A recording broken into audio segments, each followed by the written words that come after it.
Welcome, Alison Blackler from the UK. Welcome to the podcast. Thank you so much for having me. I'm really looking forward to sharing this space with you. Absolutely. This is great fun and we're going to learn so much. So, you help people with their mindset and understanding their minds. I do. I believe, and this is my own journey too, that when we understand a bit more about the relationship between the way that we're all wired, so the human brain, the way we're wired, and then you, because we're all different. We've all got our different stories. We've got different things that have happened to us. And I believe that if we understand those two things together, then we've got an opportunity to be able to make changes and have whatever it is that you want in your life. The brain and our individual unique minds. Yes. What should everybody know about our minds that we don't know?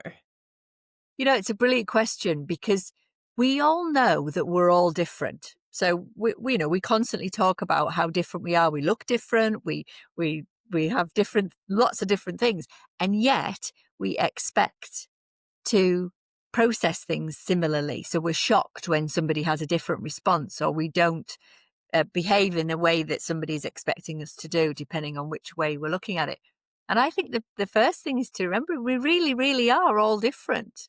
We really do think differently. We see things differently. We interpret things differently. And I think remembering that, because we do know it, but when we are maybe a bit pressured or a little bit emotional, we completely forget that we are all very unique. And I think that's the bit that is so important. Does this mean that sometimes when we're dealing with difficult people, we might need to give them the benefit of the doubt? I think so. I think this is what's interesting, isn't it? What makes us think they're difficult is because they're different. And that, I mean, there are people who are difficult. I think there are a few out there. But generally speaking, most people are doing things because they believe it's the right thing to do. And you might interpret that as difficult or unhelpful or rude. And actually, it's just their way. And I think when we ask ourselves the question, what do we need to do? It is about staying true to you. If you don't like something or you don't like someone, that's okay. But what are you going to do? And I think that's where there's a lot of work that can be done differently that will improve things. That's a big question, isn't it? Because we all want different things and there's a lot of diversity now. It might sound obvious, but we have so many different ways of living these days. To name just a few, some people are on the spectrum, some people are advocating passionately throughout their everyday life for a cause and it's all they think about. And some of us are passionate about our lifestyles. I mean, I'm a vegan and I don't mind what other people do, but people have all these reactions when they realize that I'm a vegan. But there are so many differences and divisions these days. And so do you to what extent do you think we should find our people? And to what extent do you think we need to figure out how to navigate all these different groups that are trying to coexist in one space? Great question. I think finding your people is so important because we can then be ourselves. We can be vulnerable if we need to be. They'll get us. They'll get the journey that you're on. So I think, people who are in whatever it is. So, we find tribes in sport, don't we? We find tribes in different music. We try fans in food. So finding those people, I think there are some people out there who haven't found their tribe and they are lonely. But usually that will mean that they're trying to be something maybe that they're not. So they maybe are hanging out with people who are different. So that means they're not being themselves. They might be doing two things. They might be just not being themselves and not fulfilling their potential. But I think the other thing that I see people doing is they try and fit in to the wrong people, and that makes you miserable. It generally makes you miserable. So again, it's being able to identify who you are. Loads of people don't know that. It seems crazy, doesn't it, when someone says, do you know who you are? And I work with lots of people who they have lost sight of themselves. They don't know who they are anymore. And that sounds absolutely crazy. but it's a truth. And I like to talk about the real stuff because there is a lot of noise out there, a lot of stuff on social media giving the impression that it's easy and it's easy to find your tribe. No, it's not. But often it's not, because you need to know who you are first. And I think that's a big question that a lot of people find quite difficult to navigate. Does this mean we shouldn't simply find a group and then adapt to them? Do you think that it's more mentally healthy for us to look within and, to say it more practically, figure out what feels comfortable and right and aligns with our values? I think so. I think that's the work, isn't it? Is to be able to work out, how am I showing up? Who do I need to be with so that I can be the best I can? But I think there's always a balance and a relationship between being true to yourself and having the space and the people around you. But then there are times where it is the right thing to do to go somewhere new and to adapt and to try and, like, because we're learning, all every day we have got an opportunity to develop ourselves. And if we constantly just stay with our safety space, then that can be limiting. So it sort of sounds like I'm saying one thing and then completely contradicting myself. But I think sometimes we need to look at situations that we're all in and think, no, I'm going to stay with my people and I'm okay. And then other times you need to go, do you know what? I need to push myself here. I need to find, and I think there's a balancing all the time for people to stop. And I think one of the things I notice about people is they make very quick decisions. No, can't do that. They're not my people. I'm not going. And I think there is a lot of power in just pausing, just pausing and thinking, right, for this situation, because every situation is different. For this situation, what's the right thing for me to do? So I always encourage clients and people I talk to almost have like a little checklist in their mind. And sometimes you need to write the checklist down when you're about to go into a new situation. Your little checklist might be, is this right for me? Do I need to push myself today? Do I actually need to not push myself today? And almost whatever would be on your checklist, so that people are doing things that are right. Because sometimes you do need to push yourself, but then there's other times where you need to say no and have a boundary. Do you think that decision is even more important now that we're overloaded with information and media and extra busy lives? I think probably all around the world, the economy is getting a little bit weird, and often people have two or three jobs, two or three businesses, and there are so many single parent families or all sorts of things. People are just overloaded with anything. So I'm wondering, is the decision making becoming more than what it was years ago? I think you're right. There's more choice, isn't there? There's more possibilities. We're aware of so much more, with the internet and things. We know about things that I was brought up without the internet. So, I didn't know half the things that went on because we didn't know. You knew what you knew.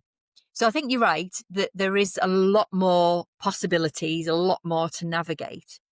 But I think the bit that matters the most is still being able to identify what is right for you in all of that noise and all of that stuff, because otherwise it can be completely overwhelming. I mean, this is again, I think, a trap that people fall into because we know so much. We're seeing life through a lens of, "Oh, there's this and there's this, and I should be doing this and I must be doing this, and what about this over here?" And actually, whoa, we are comparing ourselves, which is a pattern that the human brain does, not necessarily a good thing. We are looking at what everyone else is doing. We are then doubting ourselves because we think, well, I'm not good enough because I'm not doing that thing. Or there's just so much that you then don't do anything. or you become so overwhelmed that you end up not really doing things. I always say, what's the one thing, the one small thing that you could do this week or today or tomorrow that's going to just make that difference for you? And I think if we could all you often hear me say, stay in your lane, be beware, be true to you and beware. And all that stuff out here is potentially just noise. It's exciting, but it's also overwhelming. That's a bit of wisdom we all need to bring our attention to. Focus on what you are doing because we could compare ourselves to so many people, but that's just excess worry, right? Totally. Although we're not comparing like for like. I always say to people, if you are comparing in an aspirational way, so if you see somebody, I don't know, somebody's ran a marathon and you think, do you know what? I want to run a marathon one day. Brilliant. Be aspirational towards that. But you've then got to decide how and what do you need to do for you to get to that point of doing that marathon or whatever it is that you want to do. If you just see somebody who's doing a marathon and you think, well, I couldn't do that. Well, no, you probably couldn't if you haven't started training. They'll have what that person will have done to get to that point is a lot. And we sometimes see that end goal as that, oh, well, no, I couldn't do that. But that's because they've forgotten about all of the things that that person will have done to get to this point. And that's where comparing isn't healthy because we're not those people. We have to be true to ourselves so that we can decide, okay, yep, that's what I want to do. It doesn't have to be a marathon, obviously. It could be whatever it is that's on your goal. And I believe that we all have dreams in us that we don't fulfill. And that's something that I, love to encourage people to do. To pursue their dreams. Yeah, and it doesn't have to be a big thing, but to be able to, yeah, I think we've all got things inside us that we would love to be able to do or would like to do. And I think for me, it's about finding those small steps towards these things rather than constantly be hard on yourself for not achieving the big thing. Let's be celebrating the small things that are towards the big thing that you might get to in the end. Do you think that's part of being mentally healthy to set ourselves a progression of goals that we can reach, like steps going Yeah. up towards the great goal? I think that's absolutely critical. I really do. Because if you have a big goal to do something, but tomorrow you could go and buy the envelope that you need to put the first application form in, or I don't know, that's probably a little daft example, but something really small, you're on your way. And people don't do that. They don't pause and think, do you know what? I've made a start. I've signed up to something that I'm going to do, which is a start towards the bigger thing. So yeah, having something to start with and be able to celebrate, and then have some sort of steps that are going to go towards that thing. And then the other bit that I think is really important is some sort of accountability. Who are you going to tell so that they can be your cheerleaders, so that they can be the ones saying, how's it going? And, without pressure. But otherwise, we can probably all, most people anyway, can say that they're going to do something for themselves and then don't. But if you tell someone else or involve someone else, you're more likely to do it. We say we're going to do all sorts of things. Absolutely.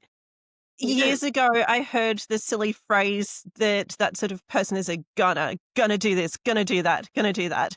But it's true. We say things. So you're teaching that we need to find a personal cheerleader, not just a strict guide who's going to sort of check whether you've failed or succeeded for the day, but someone who's actually cheering you on and encouraging. Yeah.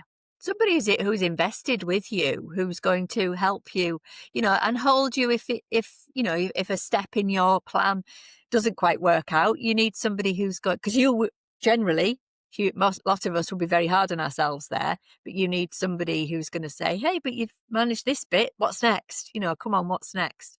Sharing the joy, or finding somebody that you can encourage each other. So they've got their little goal, you've got yours. And so, so it goes on. We generally have lots of big ideas and then no idea how to get started. And again, what I like to pay attention to is all the little traps in the brain that get in our way. So one of them is comparing ourselves. Everyone else is doing it, I'm not. Seeing things as a failure. That's another little trap that we find ourselves in. Not celebrating the small wins, thinking, oh, it's only that. Well, but the brain doesn't know it's only that. It goes, we've done something. Yay, let's celebrate. So it sounds like we can cheer ourselves up by appreciating the small things. Definitely. And from a brain perspective, it's like a muscle then. You're stretching, you're taking yourself, I always call it the mind gym, you're taking yourself to the gym. Because if you think of children, they are given feedback for everything. Even if they're colouring outside the lines, they're given feedback. Well done, you've done brilliant, you've done good. So we spent years getting some level of feedback from somebody, whether it's teachers, parents, aunties, whatever. And then when we become adult, stops. It literally stops. So we have to either find it from others or do it ourselves. And I think the brain is crying out for it because we had it for all those years and then suddenly it stops. And I think that's what's one of the problems is we, as adults, we become very serious and we forget to give ourselves a mini high five when we've managed to achieve something. The brain doesn't know, the subconscious mind particularly doesn't know the difference between you smashing a massive goal, completing a degree, and you doing something really small. It actually doesn't have the context, it just has the celebration. So for me, we are missing a trick if we don't give ourselves a minute, a second to go, yeah, good, well done me, I managed that thing. If you make yourself a really nice cup of tea or a nice meal, sometimes, as crazy as it sounds, you say to yourself, yeah, good me. You are giving your brain that sort of bit of nice food, really. It's like good food stuff. Seems to align with the gratitude that a lot of people are saying are the gratitude is actually necessary for our mental well-being, for our happiness, to prevent depression, things like that. Just in general, the public has been saying that gratitude is necessary for that. I think so. I think gratitude puts your attention onto something that has happened, is in front of you, is part of your life. You could be grateful for the beautiful sky, or it doesn't have to be a thing. But what it helps you then do is it moves your attention away from maybe some of the things that aren't working so well. Because again, a trait of the human brain is to focus on the things that we haven't got or the things that are more negative. So being grateful, it gives you it's like a lens. It's like a torch. Put the torch on something I'm really grateful for right now, here today. And then you again, it's that nice muscle stretching thing that the mind does. So gratitude is a really good thing. And they do say, again, if you're into kind of manifestation, you're grateful for things, it'll bring more of those things in because you're focused on those things. Because again, the brain is wired to notice things that are on your mind.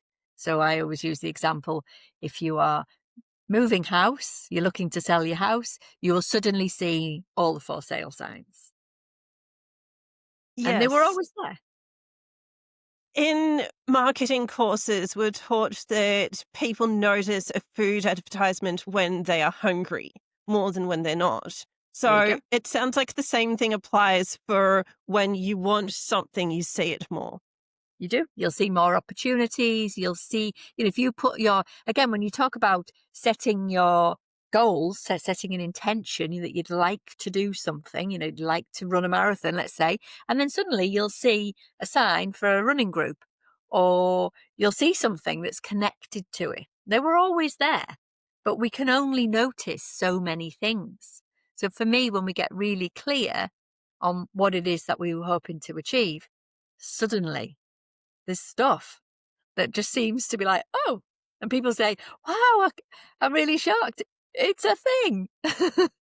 It sounds like part of how this manifestation works is simply focusing our attention in a cluttered world, focusing our attention on the things that will actually help us. Yeah. Will help us, that matter to you, that are what is important to you. And if somebody else doesn't like it, that's okay. We get very bothered by what others think of us. We get, I always ask, a group of people, if I'm doing this, this sort of topic in a workshop, one of the first things you want to ask is who here worries about what everyone else is thinking. And of course, most people put their hand up and then you look around and say, well, why are we doing that? Because everyone else is worried about what you're thinking, not what you're doing. So, Absolutely, just we're all worried about it. we are, yeah. We again, it's part of the human brain. It's it's because we are social animals. We're part of, we want to be part of the troop, and the fear of being rejected is huge. So we be worried about what everyone else is doing or thinking, but everybody else is just doing the same, or they will think something different because they are different. They see the world differently, so they don't think you running that marathon is a good idea because they wouldn't do it. But them putting a dampener on you is where people go, oh, well, I won't do it then.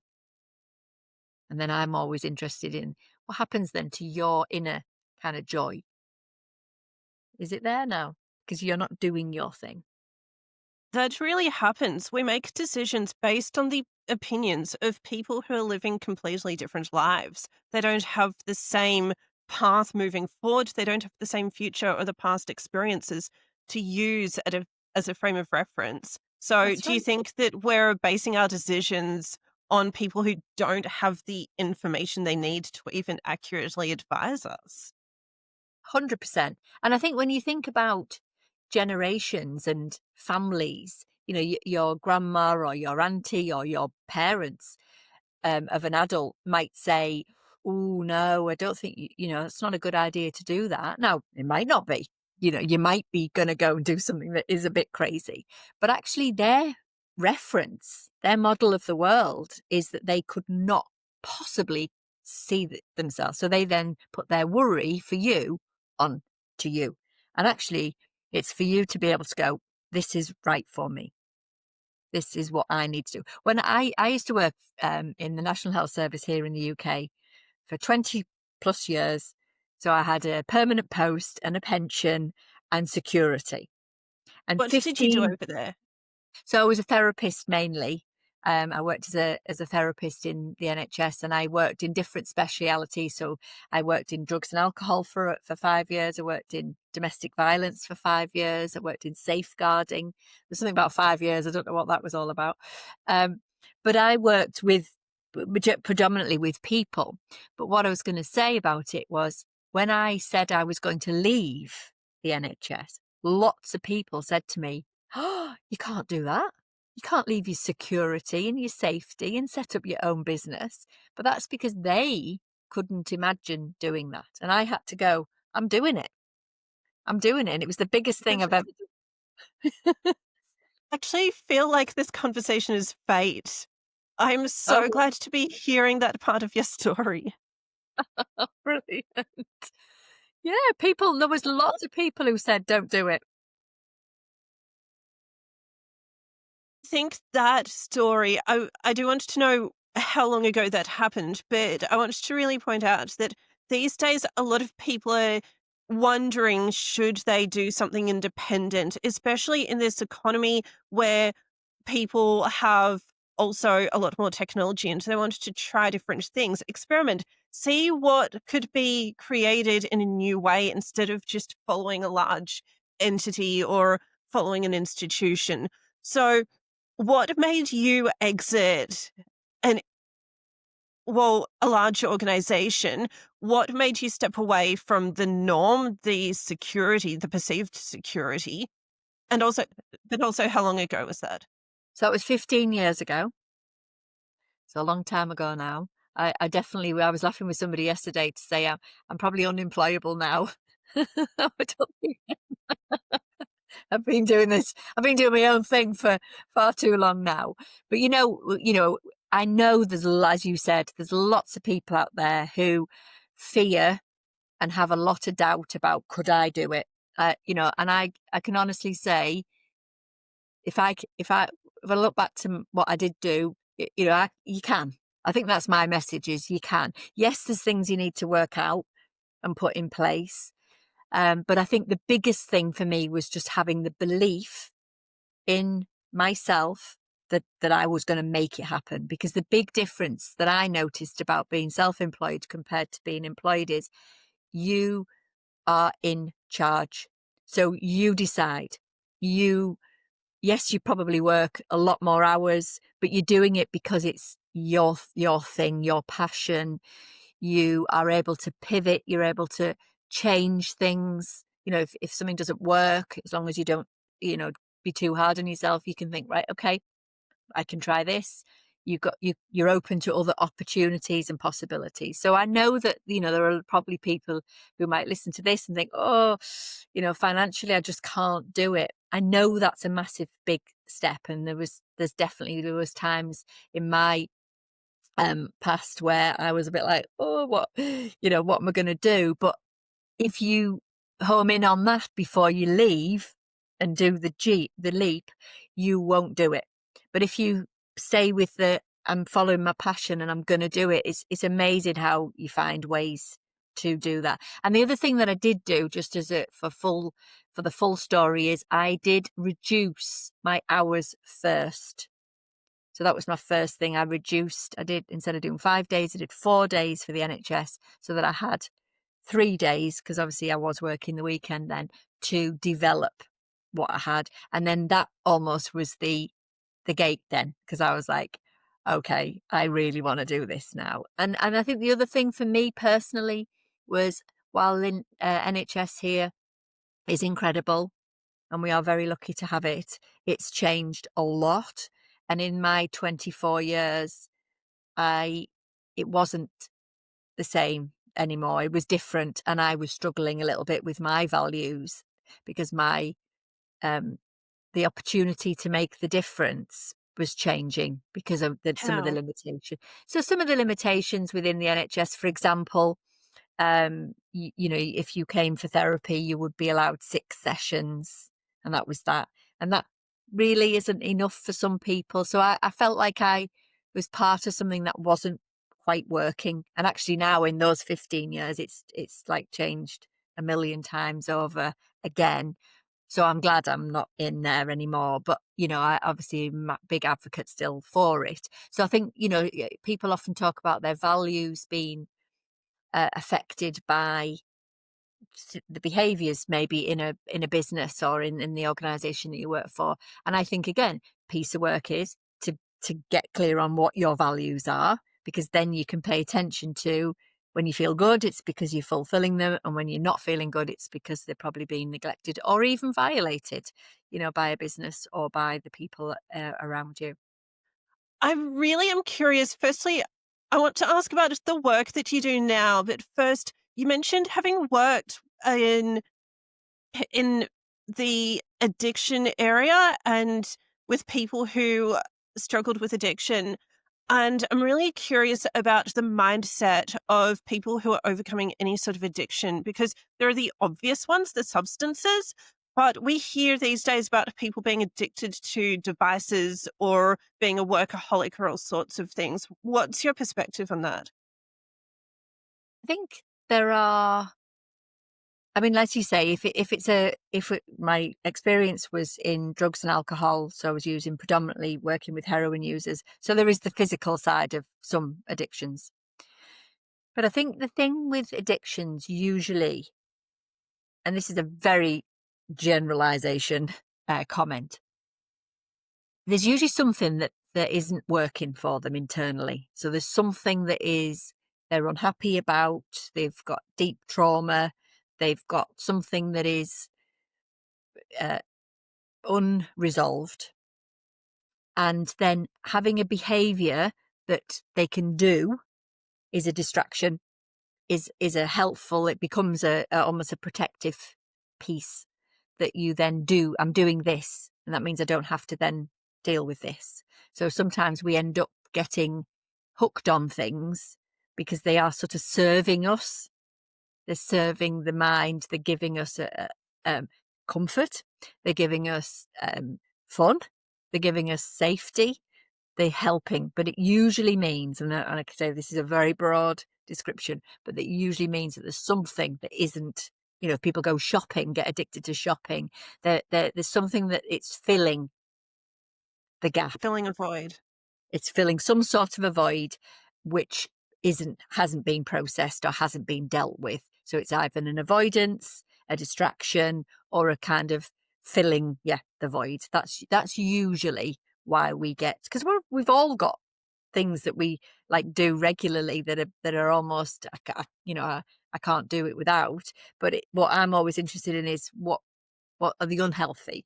We need to have lots of habits. The brain does well. It likes repetition. So it does well to have a habit in things. So we have a habit to drink water. We have a habit to do things. You clean your teeth every day. We have lots and lots of habits. But it's sometimes just identifying ones that, while they have a purpose and while they probably do give us a thing, is looking for the ones that actually, if you're being really honest with yourself, they're not, because they end up causing another problem. So people get hooked on social media and then they're annoyed with themselves because they've spent 2 hours, and then they're really cross because they've like wasted, in their mind, 2 hours. So for me, it's like, well, if that's what you've done, just be okay with that. Be okay that you've spent that time. But then what are you going to do next?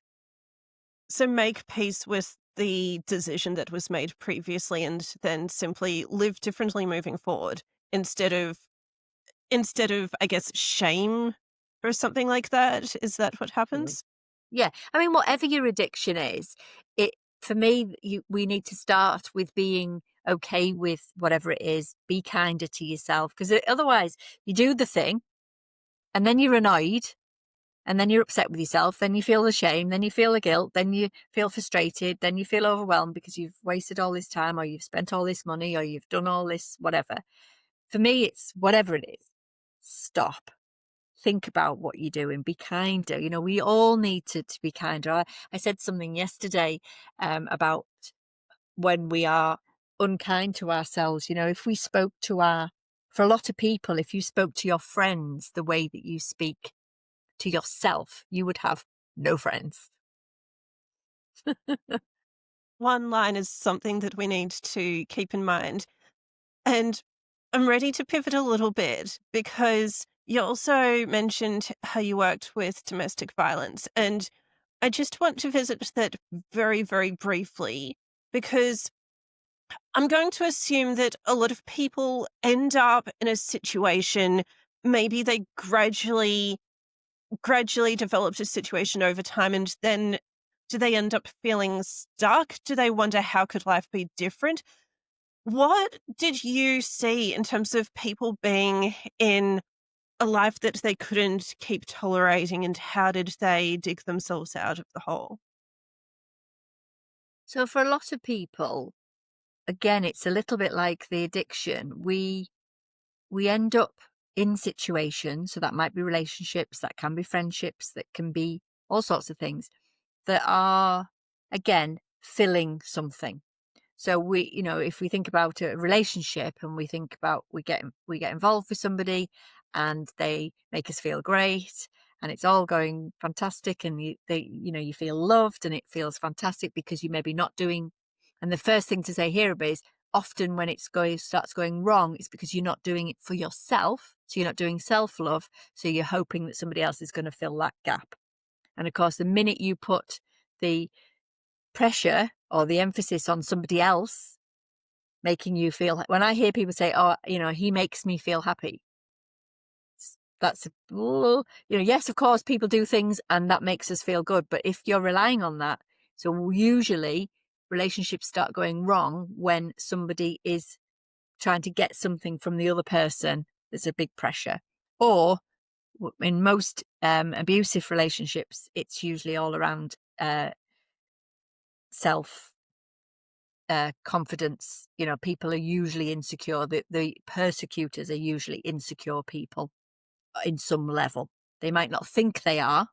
They might think that they are I'm all right, but actually inside they wouldn't be behaving in a controlling way or in a nasty way, because they often end up putting people down because that makes them feel good, and then that becomes the abuse, and then it sort of spirals. Getting out of those relationships can be very difficult for all sorts of reasons. Sometimes it's financial, sometimes it's fear. But quite often it is that they've got so used to being treated in this way that they don't know how to treat themselves better. So they don't know that finding again, and I'm talking very generally here, but finding a way to put yourself first and say, this is not okay with me, can be against everything that's been happening for all those times that they've been with this person. Actually, there's a question. If if some people have been so used to seeing, well, being treated the wrong way for a long time, maybe they were bullied a lot in a space or whatever it might be, and it sort of became the norm for whatever reason. How do they know what to look for? How do they navigate finding something that's good and accepting, trusting something that's good? I think that's a brilliant question because quite often people who have had a challenging time in a relationship, and it can stem from a family relationship. They might have watched their own parents behave like this. They might not know what good relationship looks like. They might not know what does real love look like.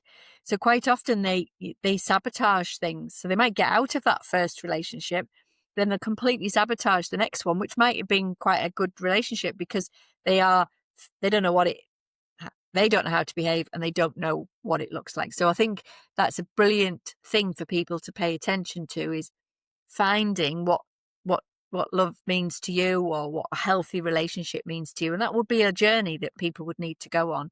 And it is something that I share. I've actually got a book about relationships for that reason, to help people navigate the highs and lows of relationships, because they're tough. Relationships are not easy, but the biggest relationship that you need to work on is the relationship you have with yourself.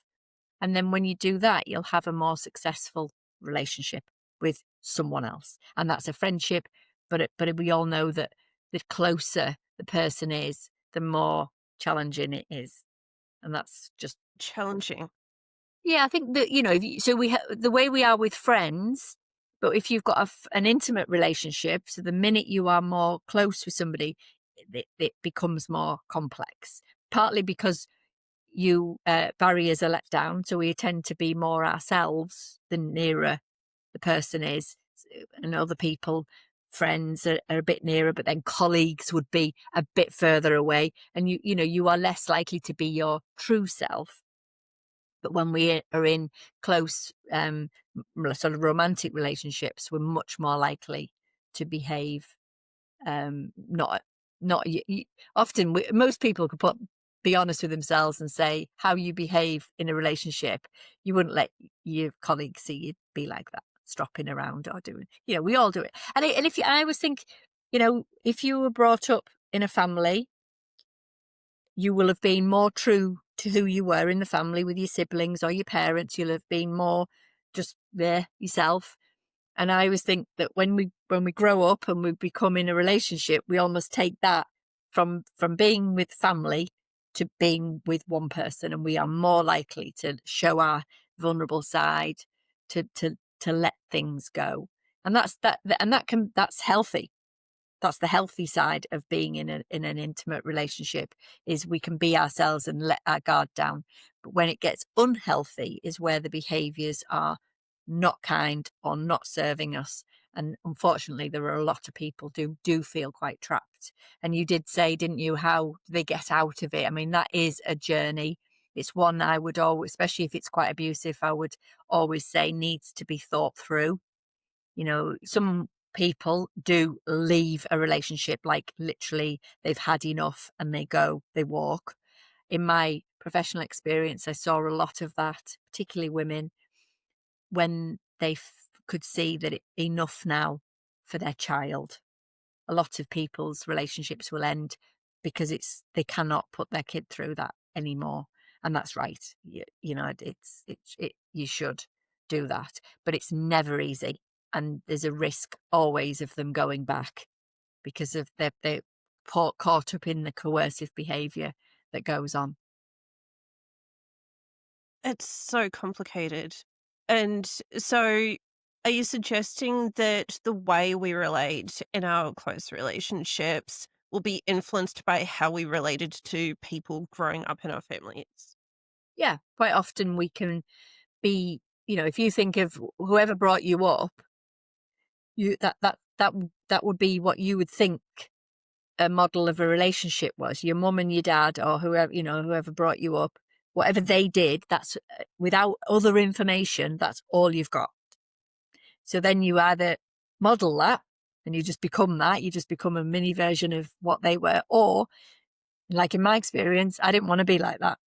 So I made a conscious decision to learn how to be different to that. But again, that's not something you can just decide to do, because the way that we are wired is unconsciously that coding from what you experienced, what you saw, how your caregivers, whoever brought you up, how they show love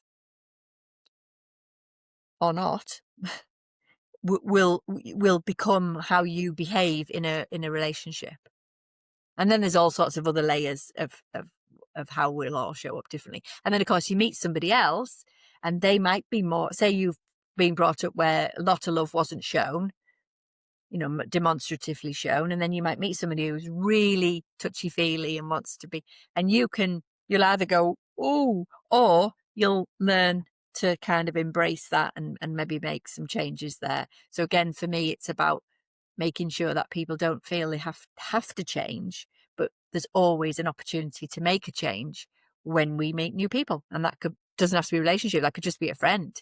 You meet a friend and you become, we're constant new, we're emerging all the time, aren't we, as humans? We're constantly changing by, meet somebody new and you can look back on yourself and think, wow, look at me, I'm so, more confident or whatever. Absolutely. It sounds like we can apply those lessons to interacting with communities as well of various types. Definitely. I mean, I think that's where there's, you talked earlier about the noise out there and all the stuff. It's not all great at all, is it? But what impact can we make within our own bubble, I call it, your own family, your own relationship, your own community, your own team, what positively things can we all do? That collective consciousness. But I think for some they can get, if you tap into the bigger stuff, it can feel really scary and quite overwhelming. And actually, I think we need to try and come back to something that's within your bubble. To pivot slightly to a daring question, if someone is trying to develop a personal brand and do their own independent business, kind of like what you're doing, but in whatever specialty they have, then what steps should they take to figure out their authenticity and figure out their style after perhaps being in very conforming spaces? Mm. I think it's a brilliant question, isn't it? And I'm sure it's a question that you must ask all the time about being, that authenticity. I mean, it's a word that's used a lot these days. And I do think it's got a bit diluted. I think we really need to work out who you are. For me, it's about really tapping into, what do you love? If you were asked to go and look for images on animals, shoes, flowers and cakes, for example, and you had to go and find pictures on the internet of ones that you loved, we would all bring slightly different pictures, wouldn't we? Some would bring pictures with vibrant colours and really bright things, and other people would bring pictures of different, and then asking ourselves, what is it about that makes the difference? But I think one of the things that I think is really interesting about us all is what we think about ourselves and what people who know us think about ourselves often isn't aligned. It's not the same. And I always think it can be quite an interesting piece of work to do, to talk about how other people see us. What do they see in you? People, and then how do we lean into that? How do we become more of what others think of us? Because so often somebody can say something about themselves and everybody who knows them's like, really?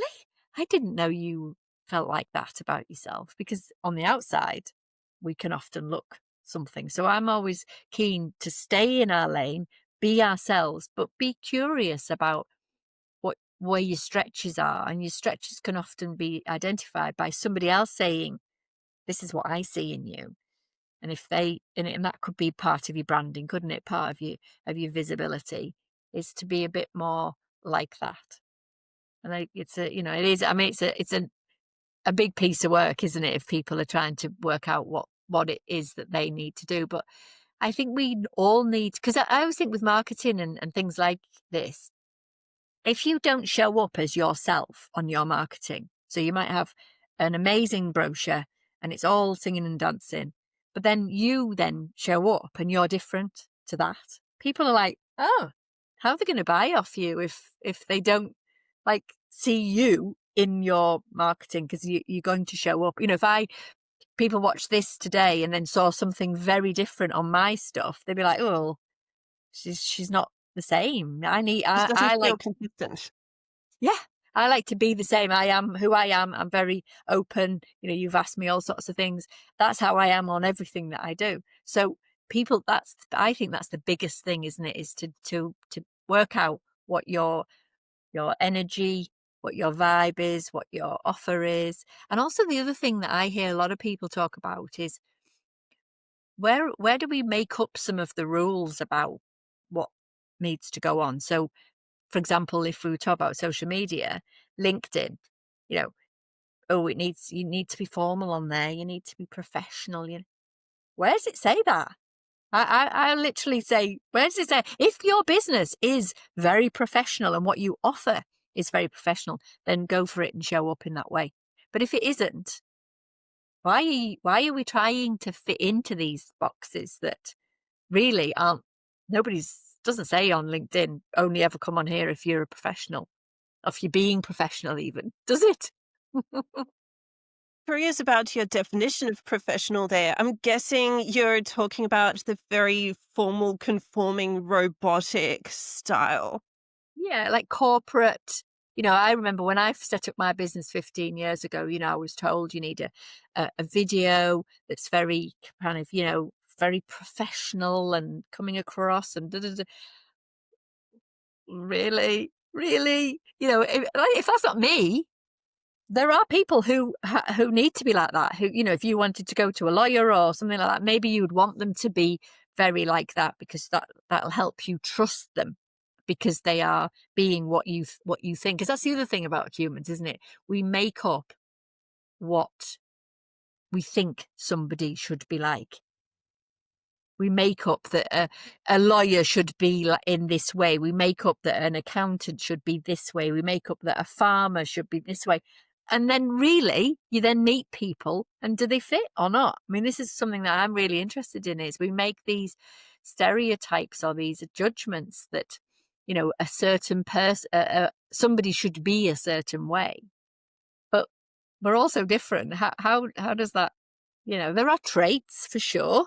You'd imagine an accountant would be very good at attention to detail and very interested in that sort of thing. But it doesn't mean that they have to be there with a suit and a tie and a this and that. And that's where I really want to, that's why I love having these kind of conversations, because I think we need to break down some of this stuff that is getting in our way. Who says, where's it written that we need to do any of these things? If it's you and your brand and your business or whatever it is you want to offer, what is it that you need to do? Why do we need to feel like we've got to do what everyone else is doing? You probably can stand out more as well if you are being you, because surely if you're copying everybody else, then why would someone pick something that's the same? I love that. Exactly. Why would someone pick? You need to show up as you, and then your customers will find you, or your people will find you.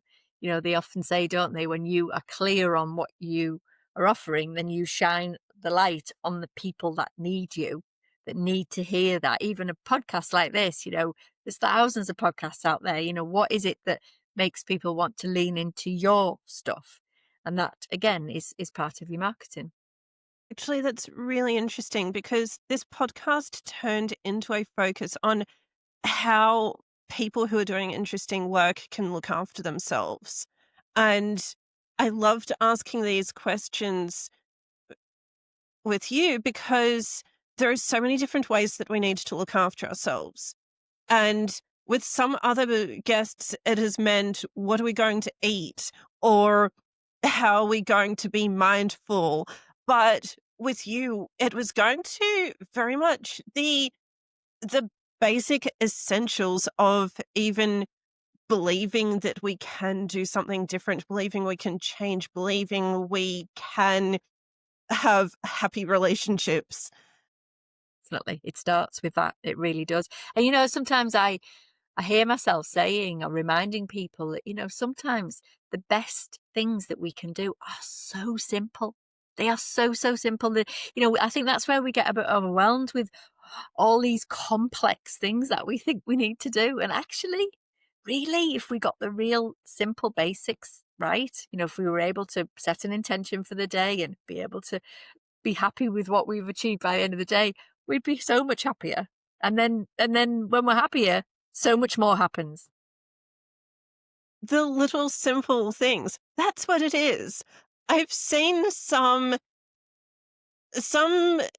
documents in the allied health space, and sometimes it's from a very good intention that it's what's expected, that basically you have pages upon pages of jargon that doesn't actually tell us, okay, but what are we actually going to do? Yeah, exactly. Exactly. And I think that's when people then switch off and they become overwhelmed because it's not clear what is needed or what people are asking. Or we've loaded a load of other stuff on the top that isn't even there. Sometimes people say things to me I'll often, as a coach, I'll ask them, you know, who told you that, or where did you get that piece of information from, or why is it that you've thought that? And quite often people pause and be like, absolutely no idea. Nobody's told me to do that. Nobody has suggested that whatsoever. And it's just a complete internal, because this chit chat in here can be very noisy.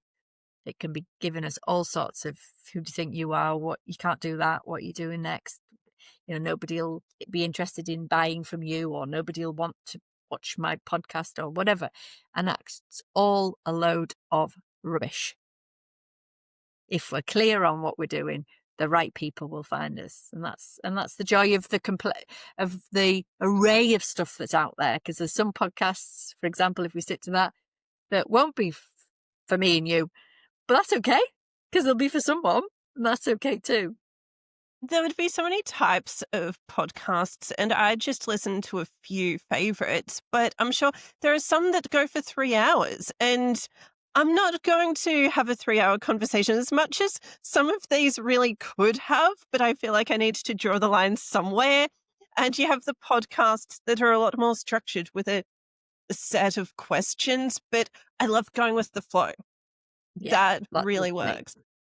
Well, I've got a podcast. I'm not recording at the moment, but I've got a podcast, and I always had a guest, and we had a topic, but we would just go wherever we needed to go, because that's useful, I think, and it's in flow. And you talk about being authentic, then it's not forced. I have not got a script here that I'm reading off at all. Everything that I've said has literally just come from me and my experience. And part of that is my own experience, because I wasn't confident when I was younger. And that's something else that I'm really open to say. I have done lots of things in my life that haven't worked out, or, put myself in situations, relationships and bits and pieces where I wasn't believing in myself. And I decided to learn how to do that. And then I've ended up offering that as a service and as a business. And, I'm living proof that you can do whatever you want. I wouldn't be doing what I'm doing now if I hadn't been on that journey. But the bit that you have to remember is it's not a quick journey. If you are unraveling past stuff and being able, and you don't people often think, oh, does that mean I've got to go into huge therapy? Not necessarily. It's just finding the little steps and making those changes. That's the big encouragement that I'm seeing from this conversation, that when we're stepping away from a difficult situation, then realizing that it's okay if it takes time, that has been really reassuring, because maybe it's partly cultural that we always want the quick fix, but sometimes if we're really desperate to escape something, you just want it instantly. But there's a lot of compassion we can have for ourselves in knowing that it simply will take time because it does. Yeah. I think sometimes we can make a decision quite quickly that moves us along, but actually wanting the full kind of finished article, you know, it's the cake in the oven, isn't it? You've got to wait for the half an hour for it to cook. It's a bit like that. But I think one of the things that I see a lot of people who are a bit stuck is they don't make decisions.